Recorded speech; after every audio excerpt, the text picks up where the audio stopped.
Connie Head. What's up, people? And my engineer, Matt. Matt the man. Y'all don't realize how important Matt is to us because he handles a lot of volume, the audio, sound, camera. He does great work here. Matt does all that. Matt is the man. But this show is dedicated to our NFL draft because we really don't talk about a lot about sports. We talked previously about sports, but since the draft was a big highlight, especially for teams that we like, because I'm a New York Giants fan, and Ronnie here is some cow. What's they? The cow girl? I think that's what they call. But yeah, the cow. Were we the cowgirls when we spanked y'all 40 tonight?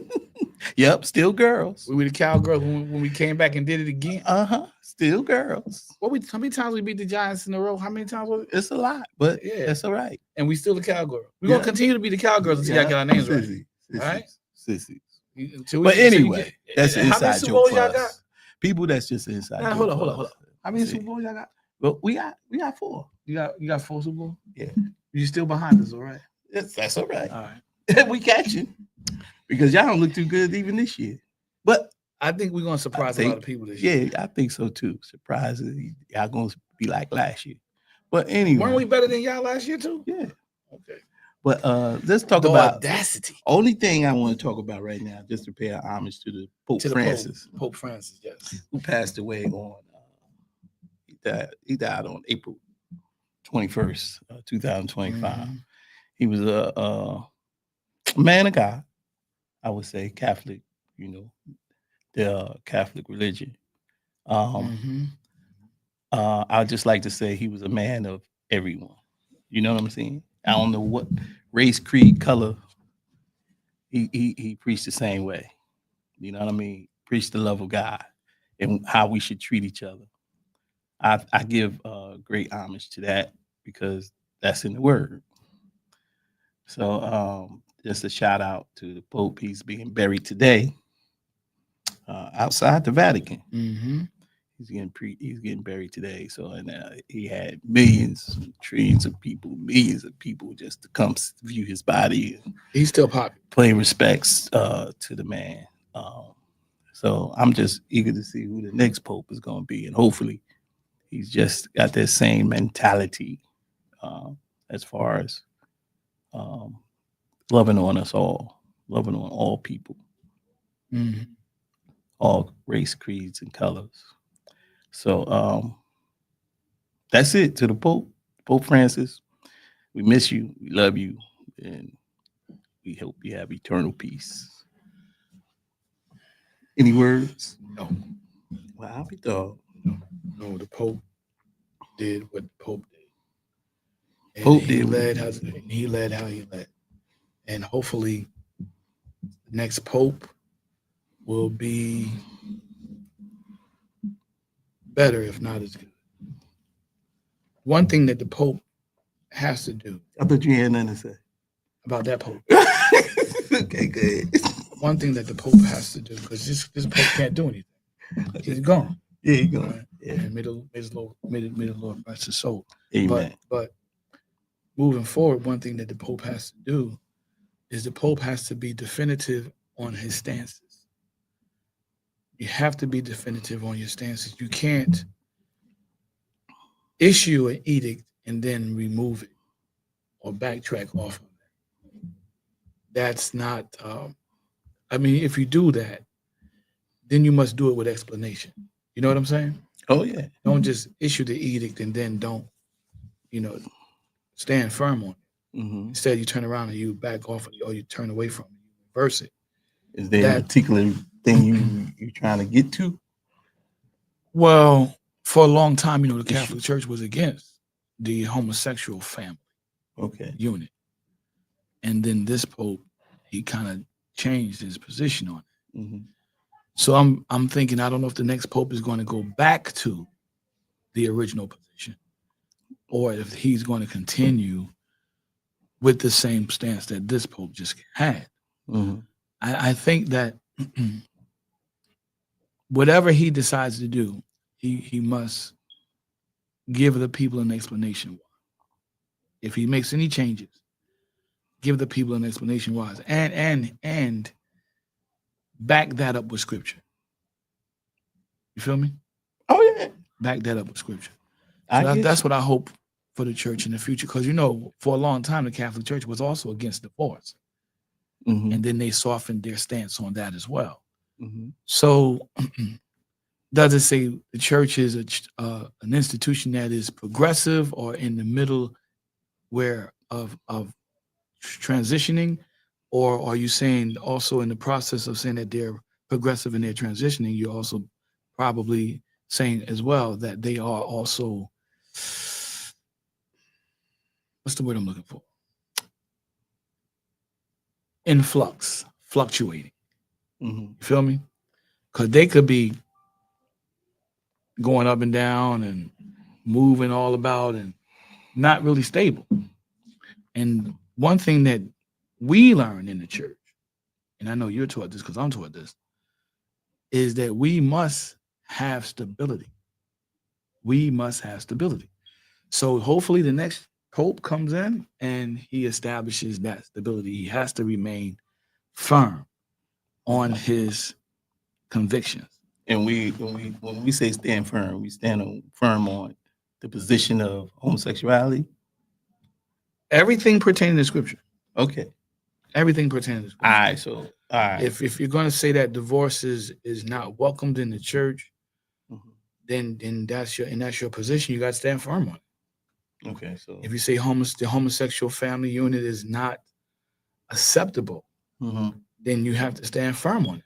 You can't be shifting because times are changing. No. The word don't change. No, the word don't change.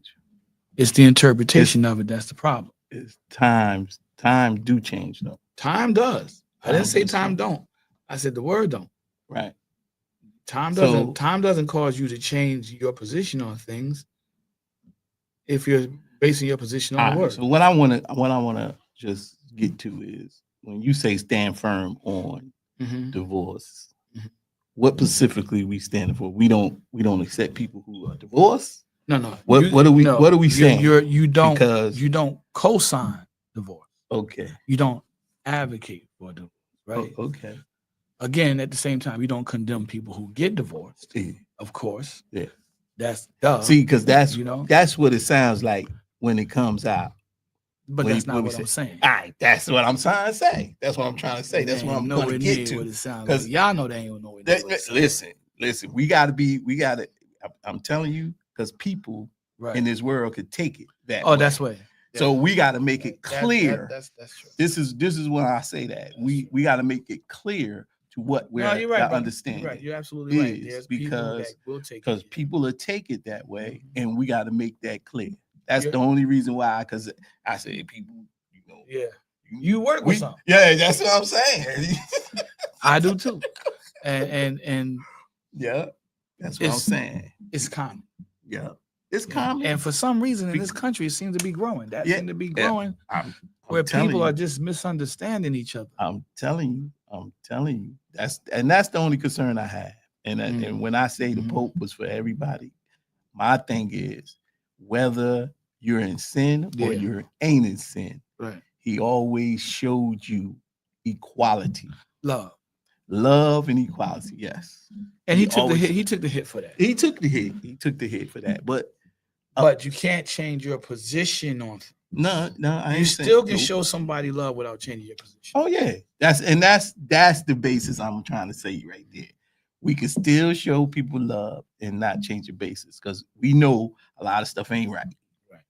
But we can't fault them. They have to see it for themselves. Most of the people. That's why I say, all right.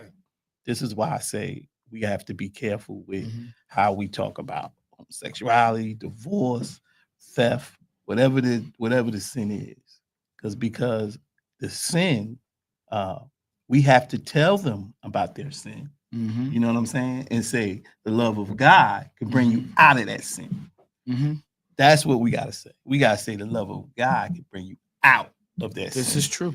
So we can't shun them and push them away. Right. We have to accept and love on them and show them that the love of God has them.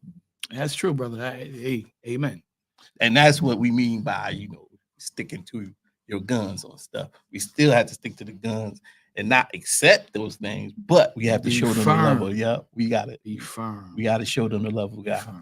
We gotta show them the love of God. And that's not to condemn them. Again, like we just said, that's not we and this Pope, he kind of like didn't try to go that route where he wanted to come off like that. And I understand it. Mm-hmm. So hopefully the next Pope will be just as diplomatic, right? Yeah, because I don't think he chooses sides. I think he always shows the love of God, because Jesus got condemned for what he did. Of course. So I mean, you could expect that. Right. You're gonna expect that. You're gonna expect that. If you're walking with Christ, you may get condemned. Right, but middle of the road policing does not work. All you got you listen. This is a biblical fact.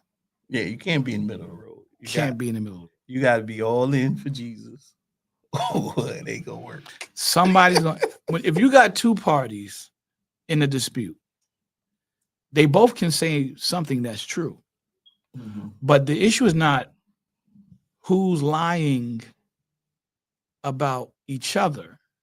The issue is who's lying about the reason why they're in the dispute. Follow me? So take for instance, you got Stanley. We're gonna put the imaginary characters out there. Stanley. I don't like Stanley. You don't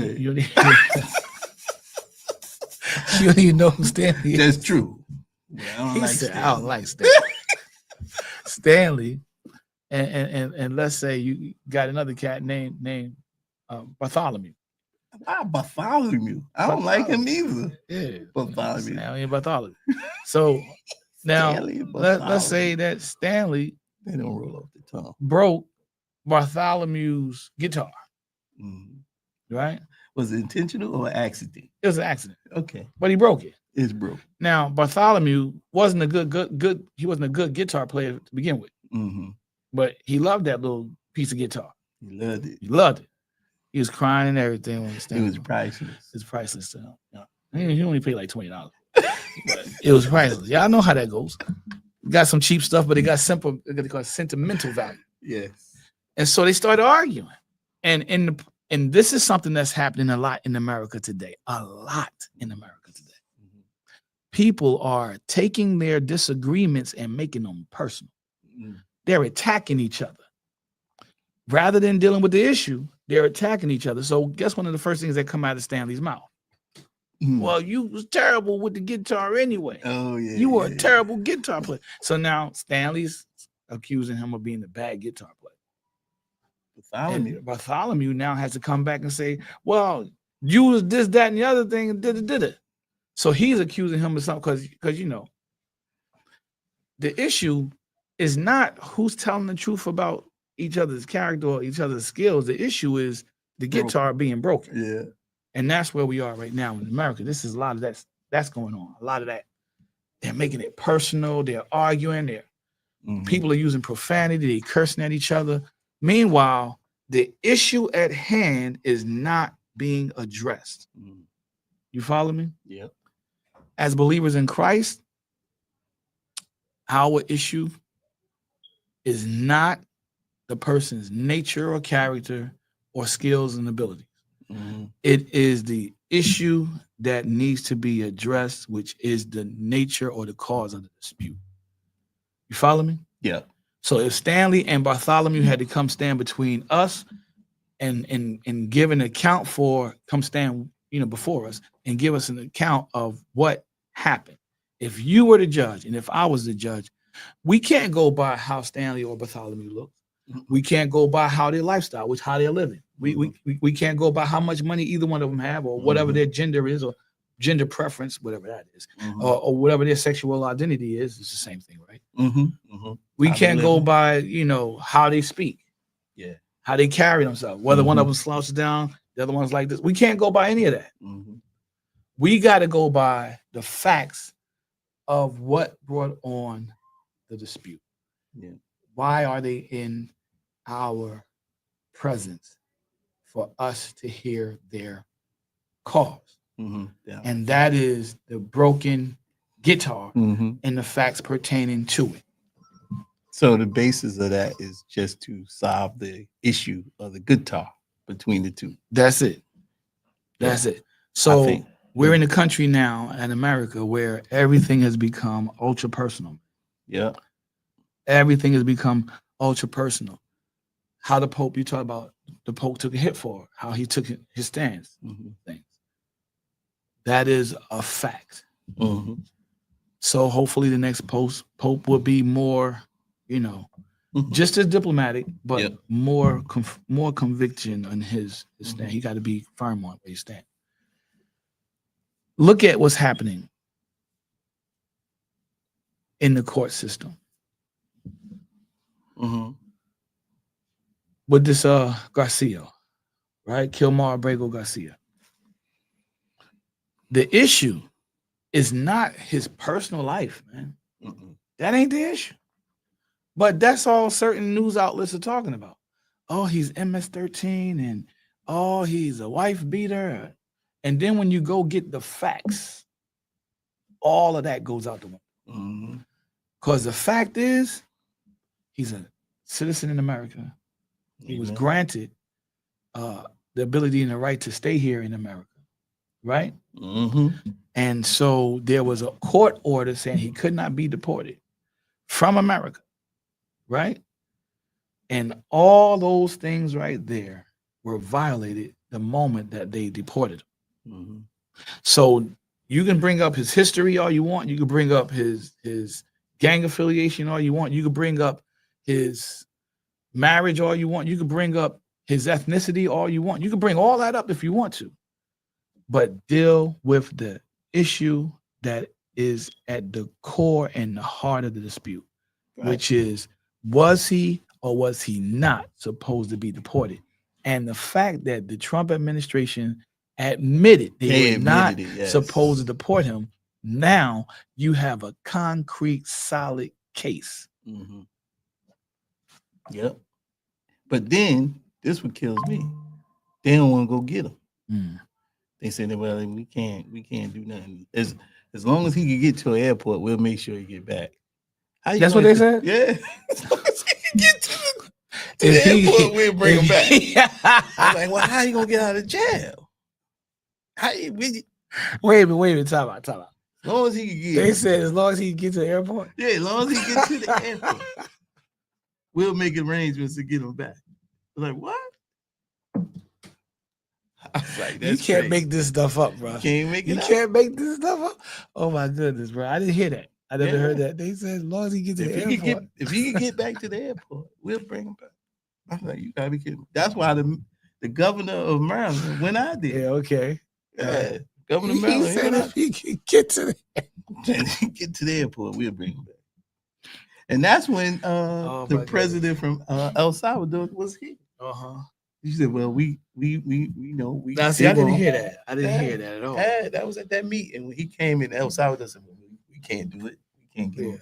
We can't do it. And we're like, what? And see, the point that I'm making here with conviction, standing firm on your principles or your statements or your declaration or your edicts, whatever it is you're doing, standing firm on.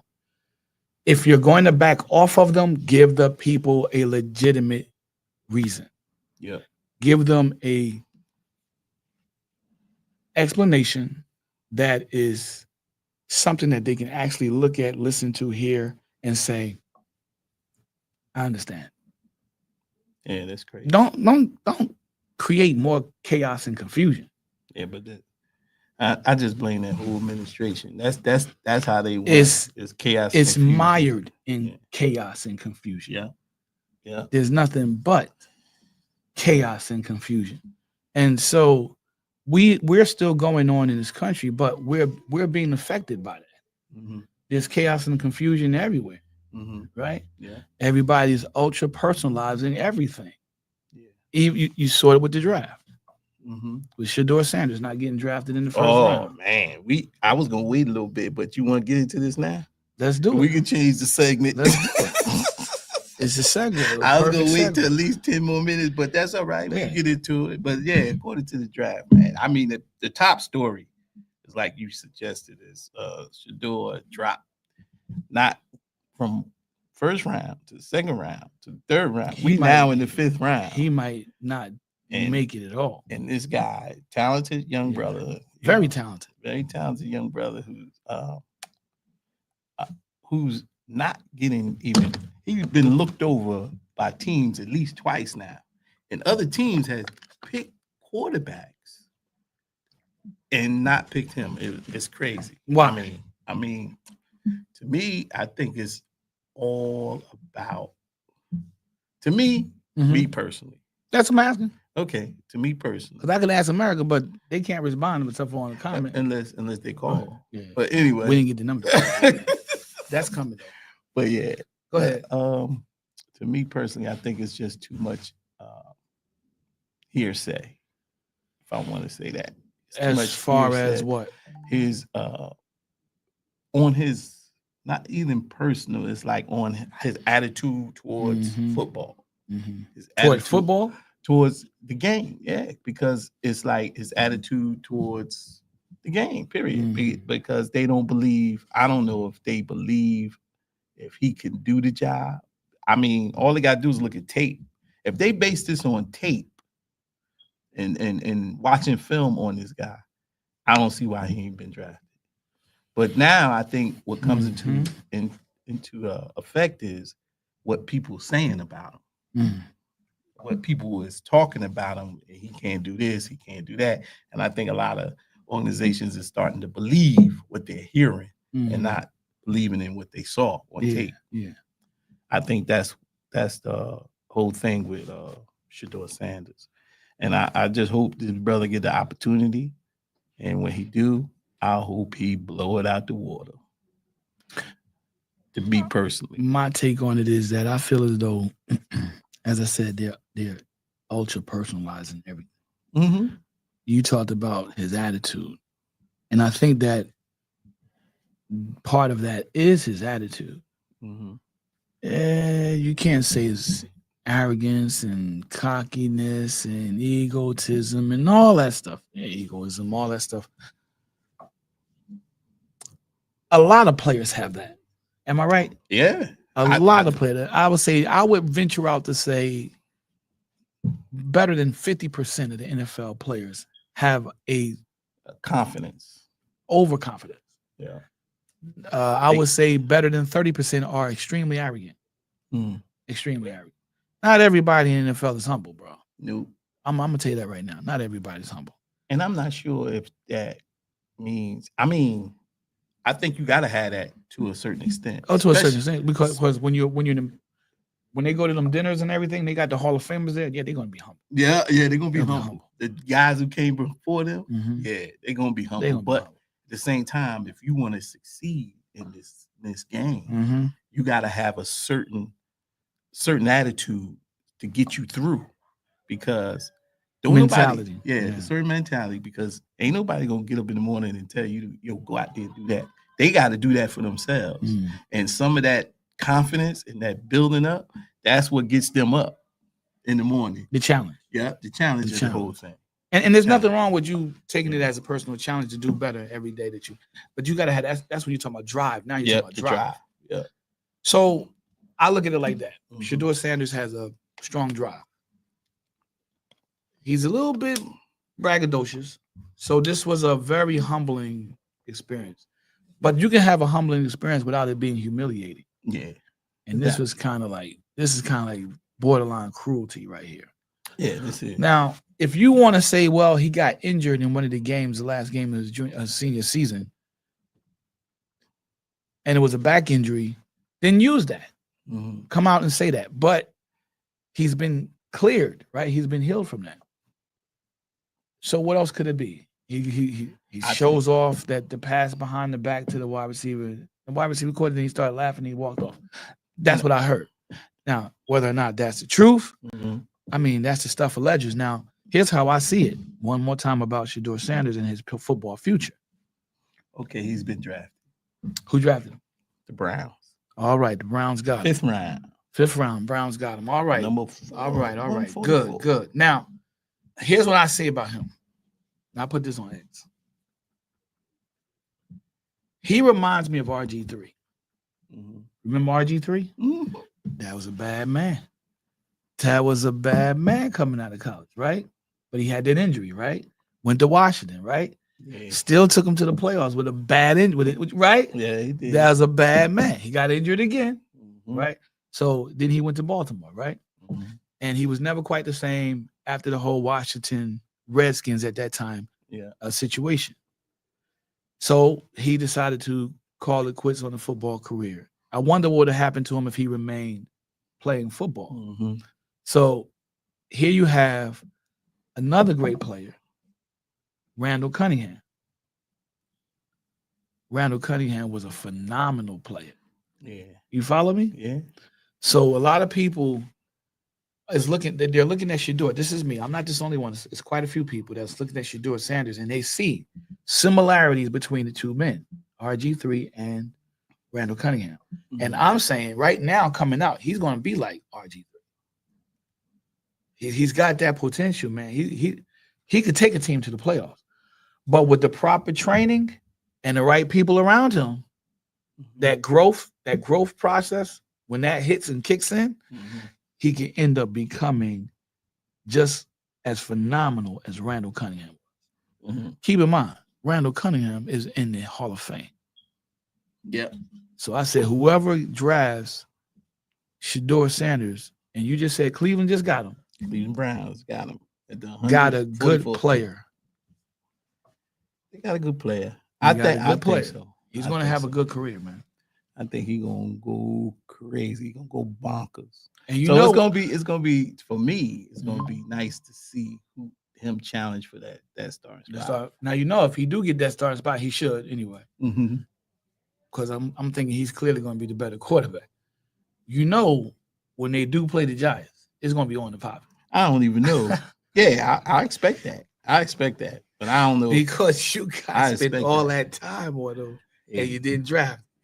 And then y'all said some things about him after the draft. Who said something about him? Was it Shane or was it Dable?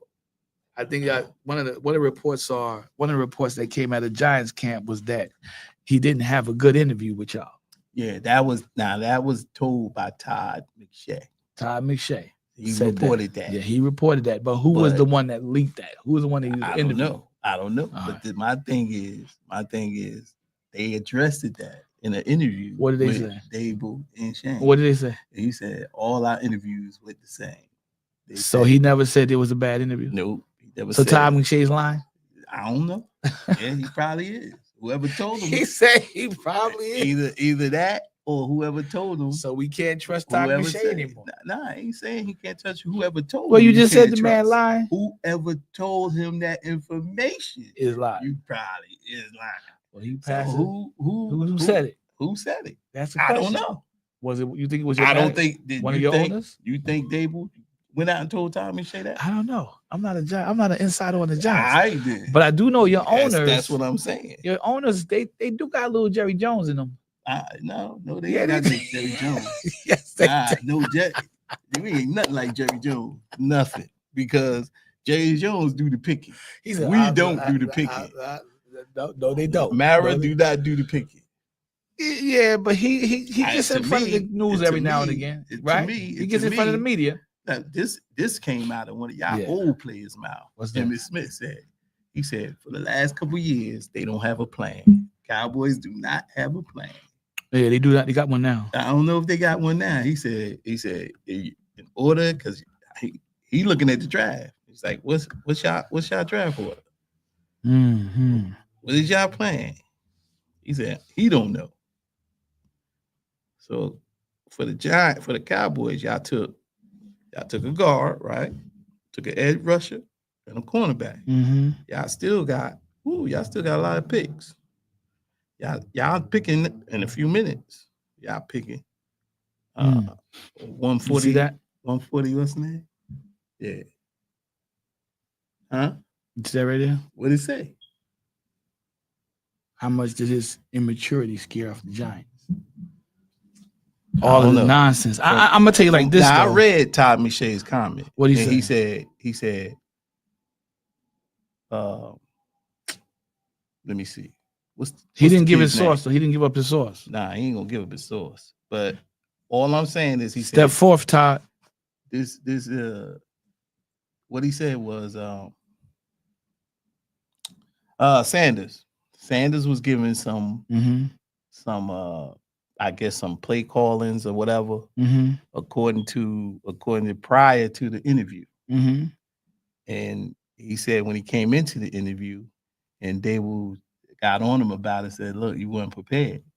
You know what I'm saying? You know, I guess you know how coaches to ask these players for a play, especially quarterbacks. They ask them to recite the play again after they talk to him about something else. Then they ask him, say he wasn't prepared for that. That's what he said. That's what Todd McShay said. But according to Dable, he said all the interviews went great. They just chose to go with Jackson Dart because he was, I guess, a better fit for his offense.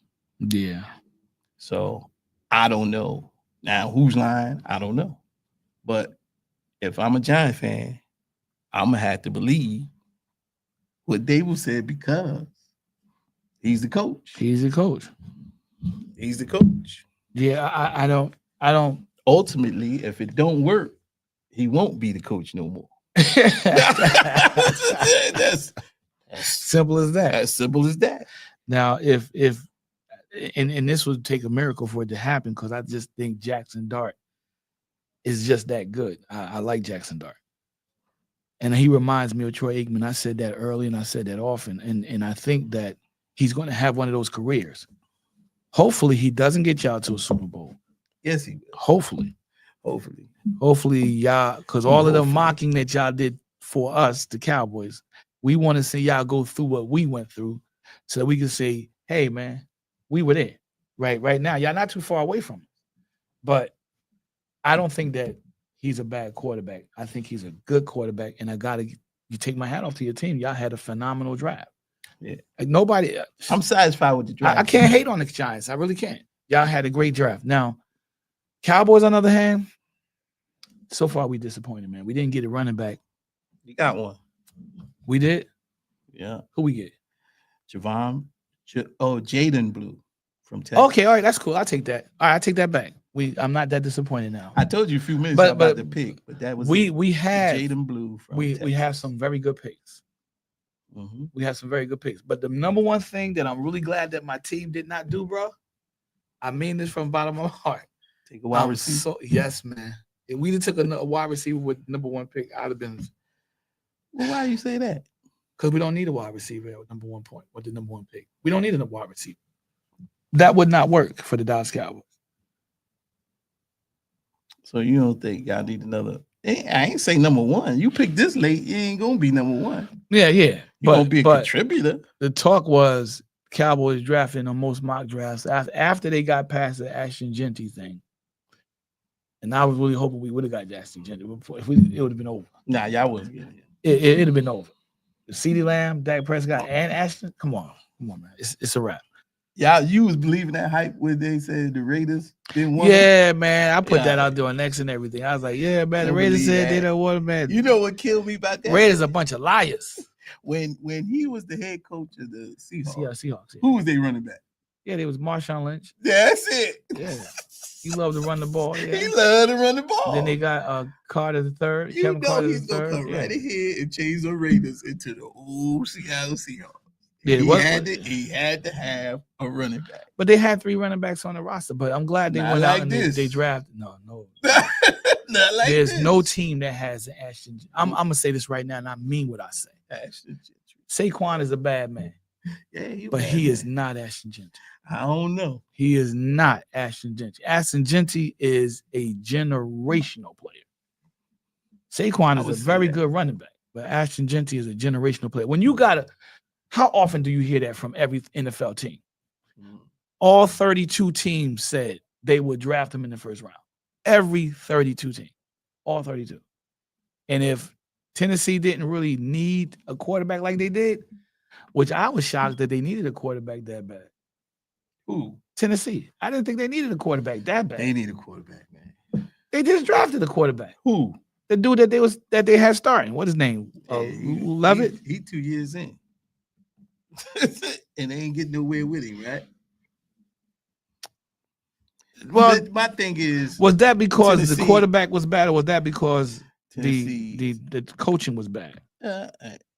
Whatever. Will Levis. Yeah, Will Levis. Or Levi's, however you say that. It's Levis. And then they had Mason Rudolph. Then they had Tony Pollard, J. Spears, Mason and Julius Rudolph Chestnut. Went back to Pittsburgh. Yeah, he left. And they needed a quarterback. Yeah, they needed a quarterback. Yeah, they needed a quarterback. And I think Levis. And then Cleveland definitely needed a quarterback. Oh, definitely. But that's why they took their time, though. They surprised everybody and dropped down and let Jacksonville take my man Travis Hunter. Yeah. That was a surprise. But Dallas had a solid draft. But I think your guys, the Giants draft was a little bit better than Dallas. I think we basically got what we need. And y'all got think that now, and then some. Yeah. And getting Scatterbo. Yeah, but I'm thinking now we just getting people in here now to compete. They gonna compete to stay on the field. Because I think we got depth everywhere. The only real place we ain't got depth is probably the safety spot. So you know what this means, right? But moving forward, you know what this means? It's gonna be a lot of people get cut when they go down to that 53-man roster. This means that this season, with the team that you guys are building, this comes down to one thing and one thing only, bro. Coaching. It is coaching. So, but I believe in the coaching. You believe in Dable? I believe in Dable. Because Dable, you know how I feel. But I'm gonna tell everybody. Dable couldn't get what he wanted to get done due to quarterback play. We had a lame duck in Daniel Jones. We all inspired him to be something. It didn't work. I think that's why they gave him that contract that they could get out of 2 years, just in case. They gave a shot. I said the owner said he wanted to work with Daniel Jones because he didn't think he got a fair shot of being consistent with a head coach. All right, this just in, brother. Because Daniel Jones had like 3 head coaches. Listen, this just in. The Donald Trump impeachment train is gaining support based on his failure to abide by the Supreme Court ruling. Yeah, well, he should have been impeached, man. He breaking rules everywhere. True. Without Congress. True, but I guess this was the last act. And you know what I think this is tied directly to? Because I put this on X earlier. This is tied directly to the Times Magazine article. Have you heard about that? What he said? Where he said he didn't know a lot of the stuff that he's supposed to know. He's getting his information from lawyers and others. That quote others. That's the scary part. Now, we already know he got bad lawyers. His lawyers are terrible, y'all. They crooked. We on the clock. He said they crooked. They who was one former mayor of New York? Well, yeah, he's not his lawyer. He was his lawyer. Well, he's not now. He was. How crooked was he? Very. He allowed himself to become perverted and corrupted. No, he ain't lied. He jumped right in. He ain't lied. He jumped in. He allowed it. He jumped right in. Maybe it was a money thing. I don't know. He jumped in. He said, "Oh, he from New York. I'm gonna take up for him." Could be. Bump. Could be. He went down with the ship too. But that Time magazine, which came out recently, man, that thing is powerful. You know, I equate that to the Hush Money trial and how all that stuff came out with the Hush Money and nobody really knew behind the scenes. I was like, oh my goodness. My thing is, I didn't read the article yet. Yeah. I didn't see it. I heard bits and parts about the tariffs part of the article that he got all these negotiations. That was on this morning and I was watching it. He was lying. Yeah, he lied about that. He said he negotiated with other countries about the tariffs and everything. 100%. He said, yeah, because they directly asked. Bruh, they did you spot on asked. Yeah, and then they said, well, when you gonna let all this stuff out? And he said, nothing. Come on now. What you gonna do? How you gonna just sit up there and just lie like that? But that's Trump. He a liar. Oh, my goodness, I don't even know. So the impeachment is now moving forward and is picking up more support.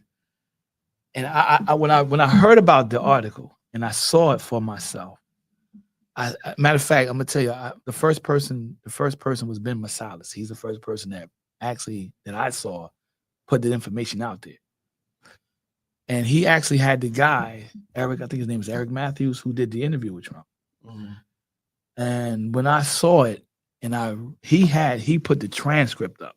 So there's no, you hear Trump's voice and you get all lost in what he's saying and you can misinterpret it.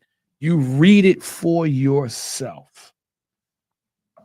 The fact that Trump admitted that he's not running the country, that right there, I was like, wow.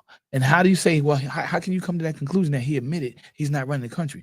Because he said when he's on every question that the interviewer asked him, Trump basically either lied about it, and when he wasn't lying, he referred to someone else giving him information, especially when it came to the Garcia situation, the deportation of Garcia. Yeah. He said, his lawyers didn't tell me. I'm like, your lawyers didn't tell you? What? He said, yeah, nobody asked me about that but you. I'm sitting there saying to myself, this is yeah, because you're the president of the United States. You should know everything that's going on. Come on, man. Yeah. Come on, you're the president of the United States, bro. Man, we seen TV shows of president based on the president of the United States. Yeah. And every 10 minutes you see somebody coming in, Mr. President, this is happening. This exactly. Happening. Even in movies. So they get reported and everything. So you can't tell me. You don't know. You don't know. It's like I think he know, but he choose not to know. Like, I didn't know that. He just lying. It's like you go to the comedy store and the comedian tells a great joke at the show, and the person sitting next to you is lying. Not lying, but cracking up. They're laughing. They crack it up. La, la, la, la, la. Then they turn around and say, huh? You laughing, you do all that laughing, you ain't get the joke. Yeah. That's kind of Trump. Like you said, he'll hear it, but he's not listening to really understand it. Mm-hmm. So he's just like, and I get that. I've seen the Oval Office conferences, press conferences, and it's how can I say this? I don't want to be offensive. I'll put it like this. It's disappointing. Yeah. All right. It's disappointing. Yeah. So that article, when it comes out, a lot of people are going to read it. They're going to hear Trump's answers. And here's what's really hurting Trump too. You talked about how could he just lie like that? He was talking about having conversations with the president of China. Yeah, they said. And China came out and was put it on social media. Said that's not true. We never talked to him. They're telling the American people and everybody in the world, and then Russia is clowning Trump, and that's what's really hurting them too. Mm-hmm. Russia is clowning the mess out of Trump. Mm-hmm. Didn't one of our soldiers die over there? Four soldiers died in Lithuania. Right, so.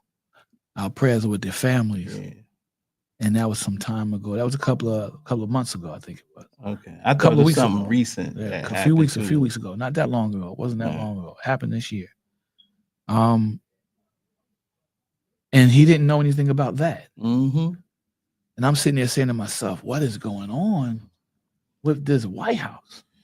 Trump is bad. What is going on with this administration?" And then you have Hagstep putting all these missions and Republican come access on, to his the party wife, animal. Party animal. Yeah, his wife have access to it, his brother. Come on now. This is man.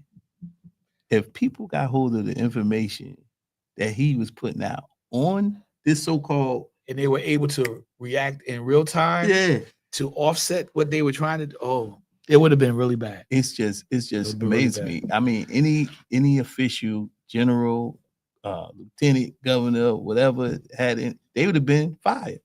And that's another problem. You see how this thing all ties in together, because we talked about the Pope standing firm on his convictions, and whatever he decrees, standing firm. And if you change your position on it, give the people an explanation as to why you did it, right?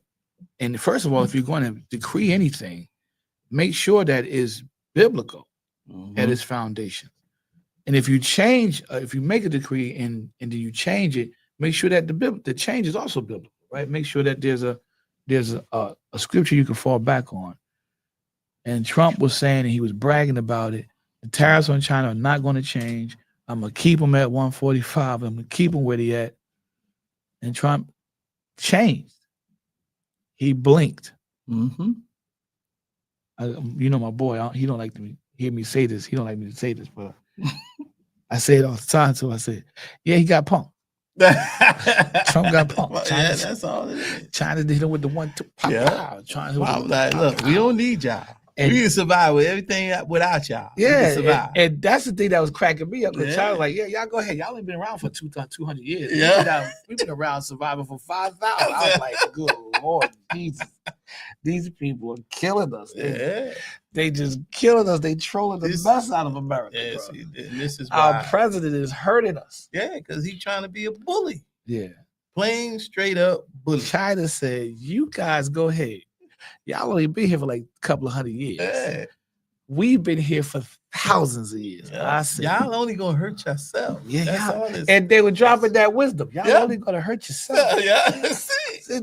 Well, your parents used to say, "This is gonna hurt me more than it's gonna hurt you." But yeah, that's the basis of it. Goodness. Yeah, but I think it's gonna take Republicans to go in there and impeach. Also, they're gonna all have to, because I think Democrats are already on board with impeaching this guy, because that was day one. They're all day one. He's gonna have to get it from his own party. And that's what's happening now. Yeah, and the more he keep doing what he doing, and that's what the title is talking about. It's gaining support because we already knew that the Democrats was on board, but now you got Republicans slowly and quietly, but surely getting on board. Because you know what's happening is, was they still getting beat up in the town halls? No, not even that. What? Trump messing with their money too. Oh yeah, that's right. Trump messing with everybody's money. Trump messing with their money too. Hey, you messing with our money too, bro. Yeah. What is you doing? Yeah. You start messing with people's money. Yeah. It's gonna be a hard sell, man. Yeah. But that's the whole thing. And I heard that Elon Musk is stepping down. Yeah. I heard that Elon Musk is stepping down. I don't know if that's true. Now, is that pressure from the corporations he with, or is that? I heard he was. I heard about that. I heard he was getting pressure from the corporations. Yeah, because I know he was getting pressure from Tesla. Okay. Tesla's telling him, "Yo, we need you. You need to come back here. Stop spending all your time in Washington." And so I don't know if he's getting pressure from there or from the people of the United States saying we don't need him. Or, you know what I mean? It could be a little bit of both. Right. Could be a little bit of both, or half one and half the other. Maybe not a little bit, but it could be both. Excuse me. All I'm saying is, it's going, whoever's the next president, whoever get handed the presidency of something, you know, if they get impeached or whatever, I don't know. Whoever come behind this administration gonna have a whole lot to clean up. They gonna have a whole lot to clean up. Clean up, not on our floor. Not on our floor. Clean up in the White House. And clean up in the White House, the Congress, relationships, foreign relations, your own people, getting your government agencies. That's a whole lot of cleaning up. But I think I nominate Ronald McConaughey. for president. Mm. You know why? You gonna clean it up. I would clean it up, but I wouldn't be for everybody. I'll be a president for everybody, but everybody wouldn't like what I do. He's already racist coming in. I mean, but you gonna like it. Not racist. What did you say? Because as a U.S. citizen, I'm going to support you as a U.S. citizen. Okay. But promoting a lifestyle, I'm not going to do that. But you can't promote a lifestyle. People gonna live their life. I'm fine with letting people live their life. That's it. As long as you live in your life does not encroach upon another person's freedom. That's it. That's it. All right. Because and I think that's why in this country we're having that issue of everybody ultra personalizing everything. Right? Mm-hmm. They're becoming more attacking and less, rather being conversational, they're being confrontational. You get what I'm saying? Mm-hmm. They're becoming more attacking. And I hear even when Christians be talking, the attacks come out. Oh, yeah, they're going to come out. Oh, you such and such and such. Really? How do we get there? Oh, you this and that and this. I'm like, really? How do we get there? What are y'all talking about? Mm-hmm. You know what I'm saying? I've been involved in a few of them. And the Lord put it in my spirit. He said, hey, man, don't get involved in no conversations like that. Don't go that route. Mm-hmm. That is not the route to go. Mm-hmm. So I said, you know what, Lord? I stand convicted. Forgive me. Mm-hmm. And I talked to the brother that I was having conversations with, and I said, I'm not doing that anymore, bro. If I'm not setting out to offend you, I tell him from before I even get any further with the next sentence that I'm going to say. I say, hey, bro, I don't mean to say this to offend you or anything. So I put it and I phrase it in a way that if he finds himself in that group, he's in that group. I say, but this is the problem with these people that think like this. This is the problem with these people that behave like this. You see what I'm saying? Mm-hmm. Rather than saying, you like do that. No. You don't want to do that with anybody that you're trying to have a conversation with. You want to scale that back because, especially if you do have respect for the individual that you're talking to, you don't want to put that out there on them to make them think that this is what you really think about them, when it's clearly not what you really think about. Mm-hmm. You know, you don't want them thinking like that. Right. Because that can damage your relationship. I think it's all in how we respond to certain situations. Our response has to be in love because it could turn chaotic real fast. Yeah. Real fast. I'm like, look, I'm not here to judge you or whatever the situation may be. I'm just here to be an ear and then tell you my perspective on it. That's it. Mm-hmm. That's it. And I mean, if they can't understand that, then you don't have the problem. They have the problem. And that's the thing, man. We want to make sure that the problems that we can eliminate, we eliminate as we grow in grace. Right? Yeah. And the word tells us, let your words be seasoned with grace. Yeah. So how we speak to people has to be coming from a place where our relationship with the Lord is evident.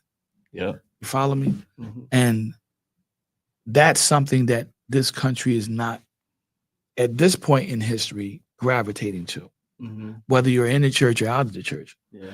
We're talking about it's not on full display. Mm-hmm.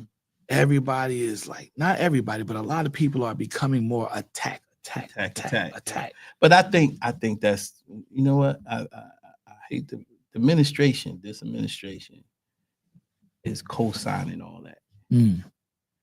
It's co-signing, letting that up because they act a lot like that. People in the administration, the MAGA Republicans. I'm not even saying all Republicans, but you know, the MAGA ones who believe in Donald Trump, they promote all of that. And they live off of that. And they supposed to be Christians. Mm-hmm. You know what I'm saying? But that's not how Christ wanted to be.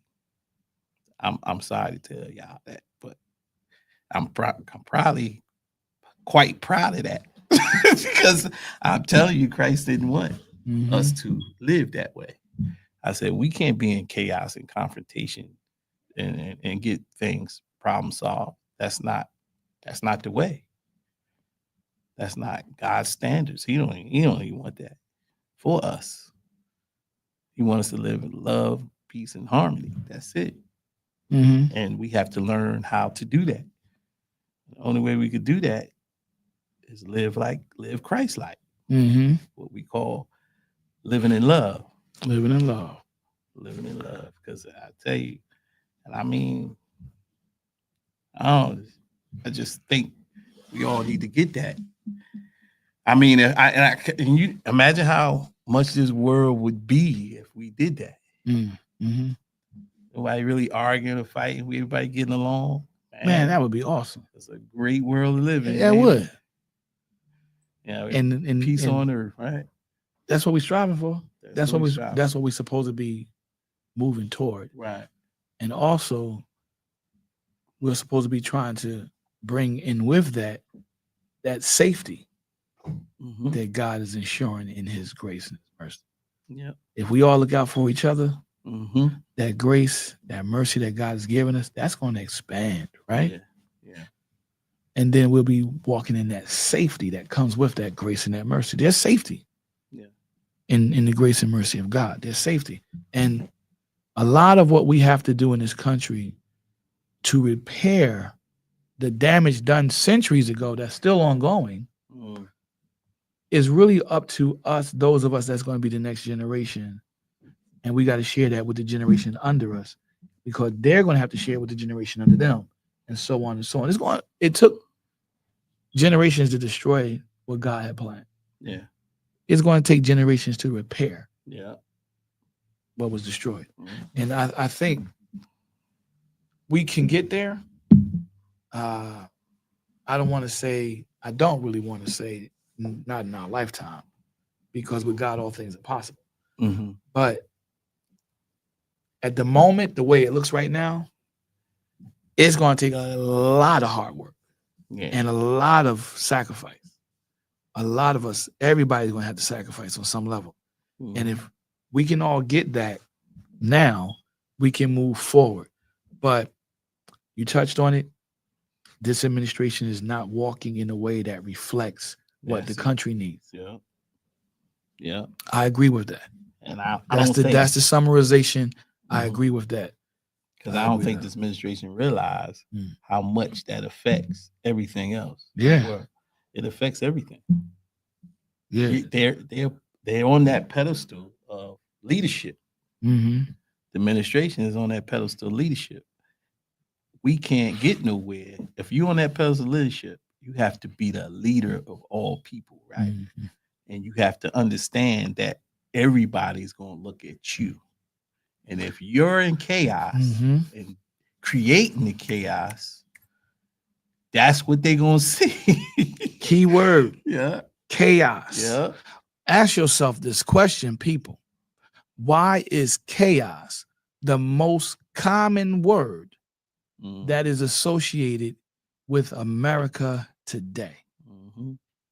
The other word that's associated with America today is what? Confusion. Chaos and confusion. Why are those two words? Predominantly chaos, though, especially with this administration. Good Lord, this administration, chaotic. Why are those two words the two biggest words associated with America today? What's the third? Greed. What's the fourth? Selfishness. What's the fifth? Pride. What's the sixth? Arrogance. You follow? Those aren't just words that people just make up and throw at you because they don't like you or they disagree with you. No, those are words that people actually sit down, observe us as a country operating in, and then they make that determination. This is what these people are walking in. This is what this country is about right now. Like I said, everything has become ultra personalized, man. We're not conversating, we're conflicting. You know, we're having controversies that are unnecessary. How many scandals has this White House had already? About 3 or 4, right? Yeah. And there's many more to come. The lies have to stop. The Bible tells us, it says the liar that listens, it says that the leader that listens to the ruler, actually, the ruler that listens to the lie, to listen to lies, to listen to liars, makes all of the servants wicked. That's the word, right? Yep. So we have to stop in a position of leadership. We're the ones that have to correct these things. So that means you got to definitely know those that labor among you, right? Yep. Brother, we in a situation now where we're in transition. This administration is trying to do something that they say has never been done. No, everything that they're doing has already been done. The problem is they're trying to do it all in one shot. That's the problem. Now that has never been done. Everything that they're doing in one shot, that's never been done. But what they're doing throughout every administration in this country has been done. You follow me? Trimming agencies, that's been done. Tariffs, imposing tariffs, that's been done. You follow me? Finding and fighting fraud in government agencies, that's been done, right? Immigration policies, enforcing them, that's been done. Improving them, that's been done. So everything that they're talking about doing has already been done. It's just at the same time in 1 minute, they're trying to do everything in 1 minute, and it takes hours to do these. And they're trying to do it in 1 minute. That's never been done. Yeah, there's a reason why for that is. I think the other thing is they're not doing it correctly, because that's the big one. Yep, they're not doing it correctly. They're doing things unlawfully. They're going against the grain. They're going against the Constitution. Yep, meaning the Constitution. They're going against every procedure. They skipping the procedure and trying to get right to the, what they trying to do. Yep. Because it'll take too long if they go through the regular protocol. Exactly. Instead of going through, I said, I don't know why they trying to go so fast. Because you got 4 years. Yeah. You got 4 years in administration.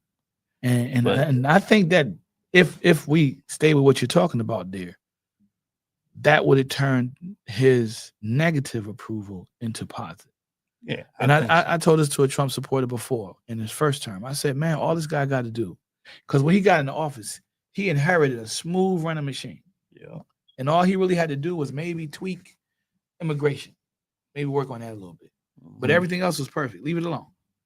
This guy get in there and he just wreck shop and terrible. Again. Terrible president. Yeah, again, he's doing it unlawfully, because what happens is he, like with the terrorist thing, he can't do that on his own. He go put these orders in. And then he go get his own orders. Yeah, and then he don't even consider Congress or his economy people, whoever was on that in government. He don't even consider them.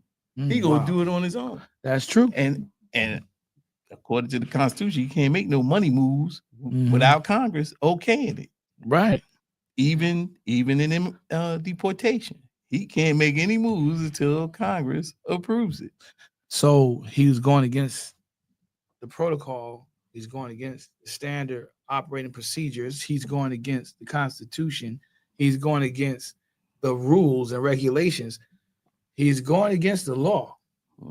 How can you be saying that you're coming in to keep the law while you're breaking the law? That becomes a problem.